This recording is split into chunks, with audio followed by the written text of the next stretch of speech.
Hello friends, मैं हूं सन्मय प्रकाश और आप देख रहे हैं यूट्यूब चैनल सरकारी जॉब न्यूज़। तो करंट अफेयर्स शुरू करते हैं। आज का कई सारे इंपॉर्टेंट टॉपिक है जो आप देख भी रहे हैं, सब पर काफ़ी विस्तार से बात करेंगे एमसीक्यू के जरिए, ठीक है। और हाँ, अगर आपने हाफ ईयरली वीडियो ये वाला नहीं देखा है, देखना ज़रूर। इस वीडियो के डिस्क्रिप्शन में उसका लिंक अवेलेबल है। और अभी जो एग्जामिनेशन हुआ है ना बिहार एसआई का, उसमें शानदार क्वेश्चन टकराए हैं, बहुत सारे। मतलब लगातार मैसेज आ रहे हैं व्हाट्सएप पर, जो हेल्पलाइन है वहाँ पर। इसके अलावा वीडियो के कमेंट्स बॉक्स में ढेर सारे क्वेश्चन के बारे में बताया गया है। तमाम स्टूडेंट ये कह रहे हैं कि टकराए हैं ढेर सारे क्वेश्चन। तो शुरू करते हैं दोस्तों, और पहला क्वेश्चन लेते हैं। काफ़ी चर्चा है इसकी। नोवाक जोकोविच को हराकर किस खिलाड़ी ने ग्रैंड स्लैम विंबलडन पुरुष एकल यानी मैन सिंगल्स 2023 खिताब जीत लिया? आंसर होगा इसका कार्लोस अल्कारेज। तो फोटोग्राफ दिखाना चाहता हूँ, ये रहा इनका फोटोग्राफ। इनका दूसरा ग्रैंड स्लैम है। इससे पहले उन्होंने 2022 में, पिछले साल यूएस ओपन जीता था, और अभी हम लोग देख रहे हैं विंबलडन इन्होंने जीत लिया है मेंस सिंगल्स का, पुरुष एकल का, ठीक है। किसको हराया? तो नोवाक जोकोविच को हराया, और चौंकाने वाली जीत उन्होंने हासिल की कार्लोस ने। और जोकोविच ने कहा भी हारने के बाद कि हमें भरोसा नहीं हो रहा था कि मैं इनसे हार चुका हूँ, ठीक है। तो कार्लोस अल्कारेज वो स्पेनिश खिलाड़ी हैं, युवा, और उनका पहला ये विंबलडन खिताब है, ठीक है। महत्वपूर्ण बात। और अगर हम बात करेंगे कि विंबलडन खिताब जीतने वाले ये युवा खिलाड़ी के तौर पर कौन से हैं, तो तीसरे युवा खिलाड़ी अब ये हो गए हैं। इससे पहले 1985 में 17 साल के बोरिस बेकर ने खिताब जीता था, और 1976 में 20 साल के बियोन बॉग ने ये खिताब जीता था, और तीसरे सबसे युवा हो गए हैं अल्कारेज। चलिए आगे बढ़ते हैं दोस्तों, अगला क्वेश्चन लेते हैं, इससे रिलेटेड है। ग्रैंड स्लैम विंबलडन महिला एकल 2023 का खिताब किसने जीता है? आंसर है इसका Marketa Vondrousova. Marketa Vondrousova. Photograph ये रहा इनका। तो इन्होंने जीत लिया है। चेक गणराज्य की हैं, कहाँ की? चेक गणराज्य की हैं, 24 ईयर की हैं, और उन्होंने ये खिताब जीता है शानदार ढंग से। फाइनल में किसको हराया? ट्यूनीशिया की ओस ज्यूबर को हराया। तो अब देख लेते हैं विंबलडन के जो men's doubles, women's doubles, mixed, इन सब के विजेता कौन कौन हैं। तो मेंस डबल उसके विजेता हैं वेस्ले कुलहोफ, नीदरलैंड के हैं, और नील स्कोपस्की, ये हैं यूनाइटेड किंगडम के, ठीक है। महिला युगल की बात करेंगे तो हसी सुवेई ताइवान की हैं, और बारबोरा स्ट्रकोवा ये चेक गणराज्य की हैं, ठीक है, महिला युगल। और मिश्रित यानी मिक्स डबल्स में ये मेट पाविक क्रोएशिया के, और ल्यूडमिला केचेनोक वो यूक्रेन की हैं। तो इन सब ने ये खिताब जीत लिया, ठीक है। तो ग्रैंड स्लैम जो है ना, वो कितने हैं टोटल? वो 4 हैं grand slam: Wimbledon, French open, Australian open और यूएस ओपन, ओके। तो विंबलडन जो है ना, उसके तो सिंगल्स के का जो खिताब है वो कार्लोस अल्कारेज ने जीता है, महिला का मार्केटा वोंड्रोसोवा ने जीत लिया है। और फ्रेंच ओपन का देख रहे हैं नोवाक जोकोविच और इधर ईगा स्वेटेक। ऑस्ट्रेलियन ओपन का नोवाक जोकोविच और अरीना सबालेंका, ठीक है। और यूएस ओपन जो है ना, वो अगस्त में होने वाला है, ठीक। तो विंबलडन कहाँ पर होता है? लंदन में आयोजित किया जाता है, ठीक है, इंग्लैंड में। फ्रेंच ओपन कहाँ पर होता है? पेरिस में होता है। ऑस्ट्रेलियन ओपन कहाँ पर होता है? मेलबर्न में होता है। और यूएस ओपन न्यूयॉर्क में होता है, ठीक है। अगला क्वेश्चन लेते हैं, और ये बहुत ही महत्वपूर्ण है। भारत और यूएई यानी यूनाइटेड अरब अमीरात्स ने डॉलर की जगह स्थानीय मुद्राओं यानी रुपए और दिरहम में व्यापार करने के लिए किस प्रणाली यानी सिस्टम को स्थापित करने का समझौता किया है दोनों ने? आंसर का LCSS। क्या है LCSS? फुल फॉर्म क्या है? Local currency settlement system. ये दोनों देशों के सेंट्रल बैंक के बीच में ये सिस्टम बनेगा, और न्यूज़ भी आप देख रहे हैं। ये समझौता कब और कहाँ पर हुआ? तो 15 जुलाई को हुआ है। Prime minister Narendra Modi UAE की यात्रा पर थे, उसी के दौरान। एक बार मैप के थ्रू भी समझते हैं। तो ये रहा अपना प्यारा भारत, और अब चलते हैं यूएई की ओर, ओके। तो यहाँ पर ये वाला जो हिस्सा है ये मिडिल ईस्ट कहते हैं, और ये है यूनाइटेड अरब अमीरात्स, ओके, संयुक्त अरब अमीरात। और इसके पड़ोसी देशों की बात करेंगे तो ये ओमान है, सऊदी अरब है, ओके, तो ये मुख्य रूप से, और इधर कतर है, ये गल्फ ऑफ ओमान है यहाँ पर, इधर वाला हिस्सा ईरान है, ठीक है। तो prime minister Narendra Modi France से जब लौट रहे थे तो उनका पूरा पहले से कार्यक्रम तय था यूनाइटेड अरब अमीरात पहुँचने का, तो वहीं वो पहुँचे और इसी के दौरान एक इम्पॉर्टेंट ये मीटिंग हुई द्विपक्षीय, और इसमें समझौता हुआ है, MOU साइन हुआ है। तो UAE के प्रेसिडेंट कौन है? मोहम्मद बिन जायद अल नहयान, ये देख रहे हैं उस तरफ, मोहम्मद बिन जायद अल नहयान है, और ये prime minister Narendra Modi. UAE की मुद्रा क्या है? UAE दिरहम, राजधानी है आबू धाबी, तो वहीं पर ये एग्रीमेंट साइन हुए हैं, ठीक है। तो ये देख रहे हैं आप, ये फोटोग्राफ, यहाँ पर RBI के गवर्नर हैं शक्तिकांत दास, और इस तरफ वहाँ के जो बैंकिंग व्यवस्था है उसके चीफ हैं। तो इन दोनों के बीच में साइन के बाद ये डॉक्यूमेंट जो है ना आदान प्रदान किया गया है। तो ये जो एग्रीमेंट हुआ उससे पहले दोनों देशों के नेताओं के बीच में आर्थिक साझेदारी को लेकर एक इम्पॉर्टेंट डिस्कशन हुआ, और ये तय हुआ कि 2030 तक 2030 तक गैर पेट्रोलियम व्यापार उसको बढ़ाकर $100 अरब तक बढ़ाया जाए। तो ये बात सहमत हुई है, ठीक है। अब LCSS उसके बारे में भी जान लेते हैं, लोकल करेंसी सेटलमेंट सिस्टम, इस पर समझौता हुआ है। तो जैसे कि भारत को अगर कोई सामान खरीदना है UAE से, तो इंडिया क्या करेगा? रुपया देगा, ठीक है, और उसे जब कुछ खरीदना है तो वो दिरहम देगा, और ये दोनों का सेटलमेंट हो जाएगा, ये आदान प्रदान हो जाएगा, रुपए और दिरहम का आपस में दोनों बैंक जो है वो सेटल कर लेंगे। तो इससे क्या होगा? इसके बीच में डॉलर जो है ना वो उसका उपयोग नहीं करेंगे हम लोग, ये एक बेहतर काम होगा, ठीक है। अब सवाल ये है कि डॉलर की जगह दिरहम और रुपए में ट्रेड करने से क्या फ़ायदा है? दरअसल इंटरनेशनल ट्रेड का जो दुनिया में सर्वाधिक स्वीकार्य जो मुद्रा है वो है डॉलर। तो अगर भारत को पेमेंट कहीं करना होता है ज़्यादातर देशों में, तो इसके लिए भारत को डॉलर का इंतज़ाम करना पड़ता है, ठीक है, क्योंकि डॉलर तो हम नहीं छाप सकते और वो अमेरिका ही छाप सकता है। तो विदेशी मुद्रा भंडार में डॉलर को रखना होता है हमें, और ये कहाँ से आता है हमारे पास? तो ये विदेशी जो निवेशक होते हैं वो डॉलर लेके आते हैं, वो RBI अपने फंड में रखे रहता है, ओके।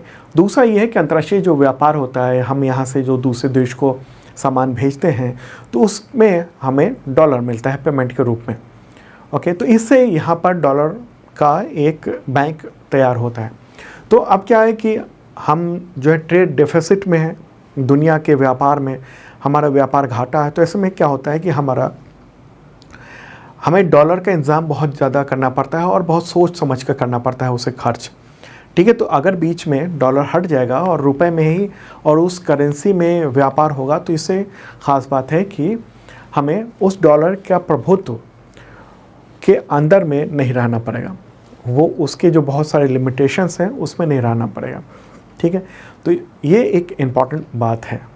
भारत और UAE के बीच में जो द्विपक्षीय व्यापार है, बायलैटरल ट्रेड है, वो $84.5 बिलियन का था। कितना? $84.5 बिलियन का। अच्छा, प्राइम मिनिस्टर नरेंद्र मोदी की ये 5वीं UAE यात्रा है। जब से वो प्रधानमंत्री बने हैं नरेंद्र मोदी, वो उनकी 5वीं यात्रा है, और पिछले कुछ वर्षों में भारत और UAE के बीच में उसके रिश्तों में अच्छी खासी गर्माहट हुई है। पिछले फाइनेंशियल ईयर के दौरान यानी 2022-23 के में UAE भारत को कच्चा तेल सप्लाई करने वाला तीसरा बड़ा देश था, सबसे ज़्यादा सप्लाई करने वाला तीसरा, ठीक है। और भारत के तेल आयात में इसकी टोटल 10% हिस्सेदारी थी, मतलब तेल हम लोग वहाँ से 10% अपनी ज़रूरत का ले रहे थे। लेकिन भारत ने UAE से अब गैर तेल व्यापार को भी उसको बढ़ाना शुरू कर दिया है, और ये है कि 2030 तक गैर तेल व्यापार जो है ना, मतलब ऑयल को छोड़ के, वो $100 बिलियन तक पहुँच जाए, ये तय किया गया है दोनों के बीच में। भारत और UAE के बीच में जो बढ़ते रिश्ते हैं उसमें काफ़ी तेज़ी आई है, और उसमें जो बड़ी वजह है वो CEP है, यानी कॉम्प्रिहेंसिव इकोनॉमिक पार्टनरशिप, जो समझौता हुआ था पिछले साल। वो UAE अब भारत में चौथा सबसे बड़ा निवेशक बन गया है, और इस समय भारत में इसका निवेश $3 अरब से ज़्यादा हो चुका है, ठीक है। तो एक तो इंडिया की ज़रूरत है निवेश के लिए, दूसरी कि यूएई को भी दिलचस्पी है भारत में। क्या है?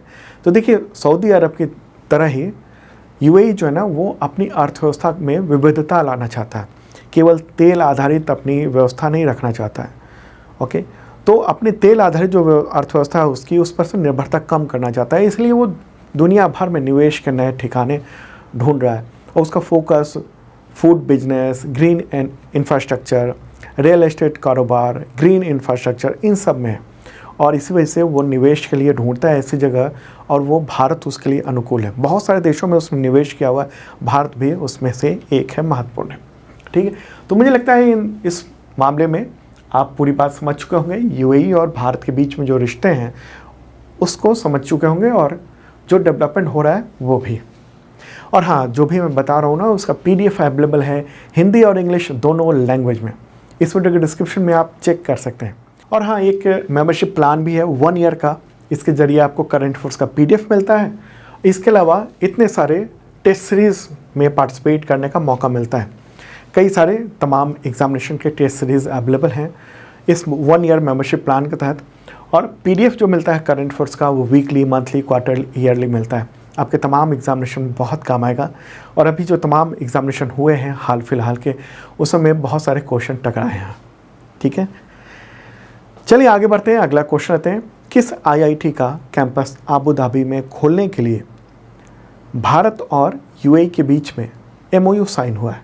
आंसर होगा IIT दिल्ली।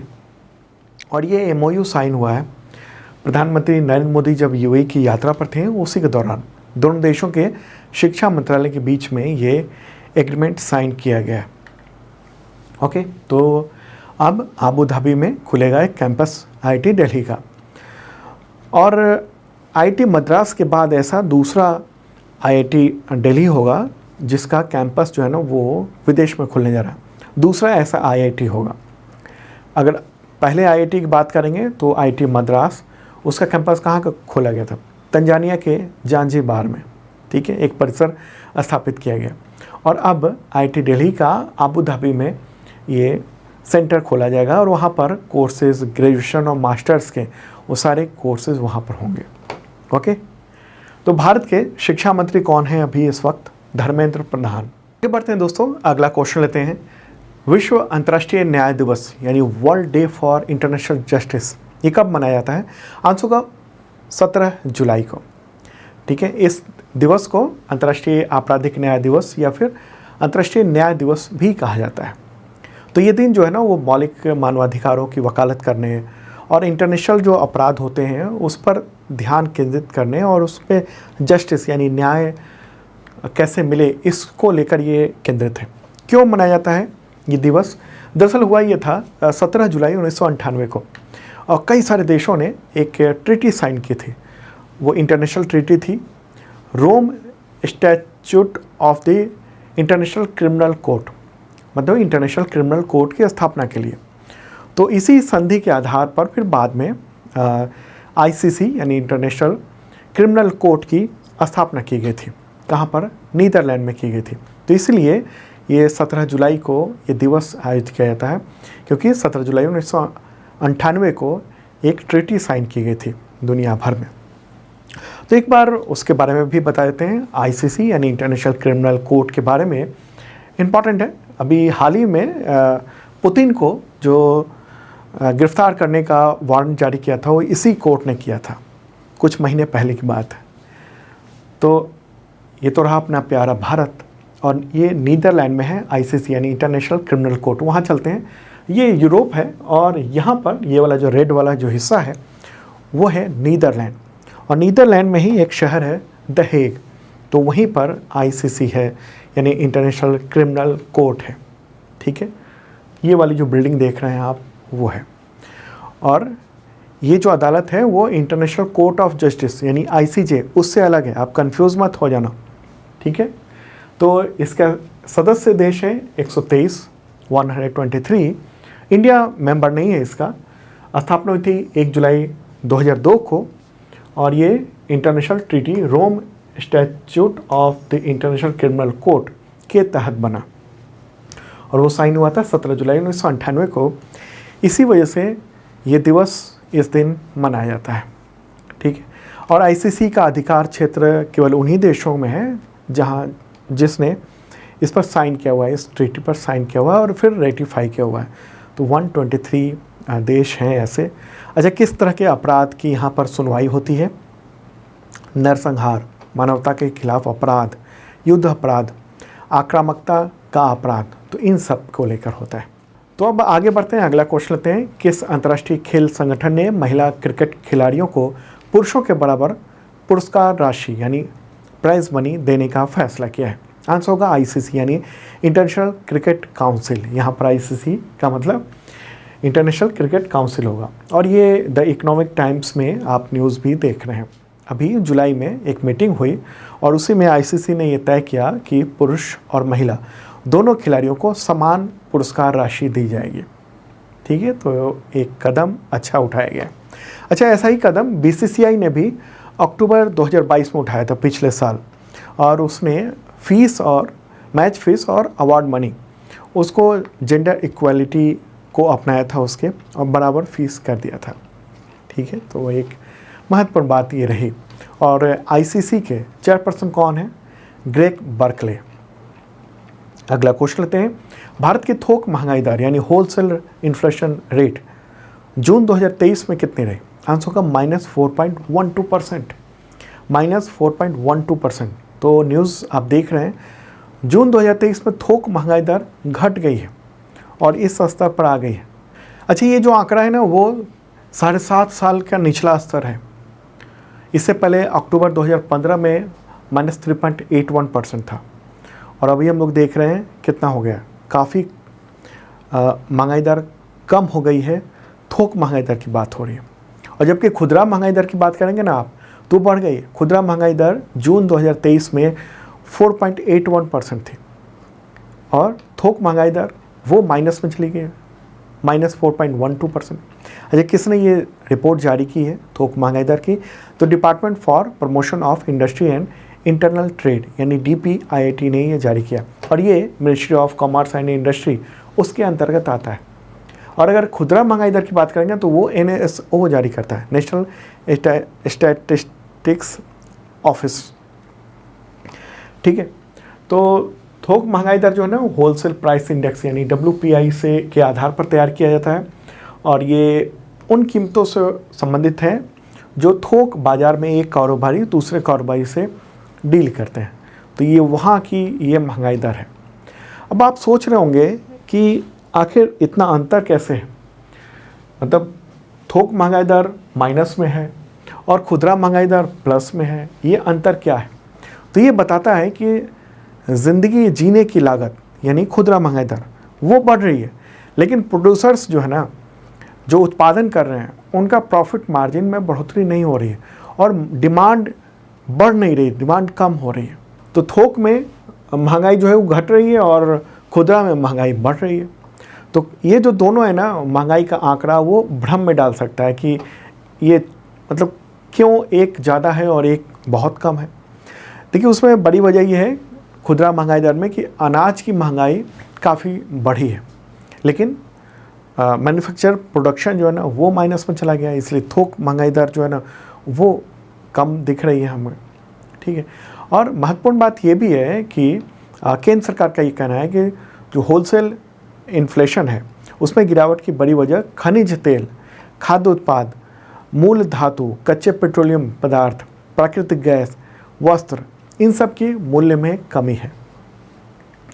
अगला क्वेश्चन लेते हैं दोस्तों, और हाँ, सब कुछ PDF डिटेल में दिया हुआ है, इस वीडियो के डिस्क्रिप्शन में आप चेक कर सकते हो।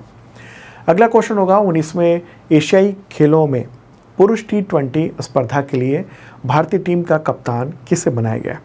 आंसर होगा ऋतुराज गायकवाड़, ठीक है। क्या? ऋतुराज गायकवाड़। तो चीन में ये होना है 19वां एशियन गेम्स होंगझाओ में, और इसमें क्रिकेट इवेंट भी होगा, और उसके लिए BCCI ने भारतीय पुरुष टीम का ऐलान कर दिया है। कप्तानी ऋतुराज गायकवाड़ संभालेंगे।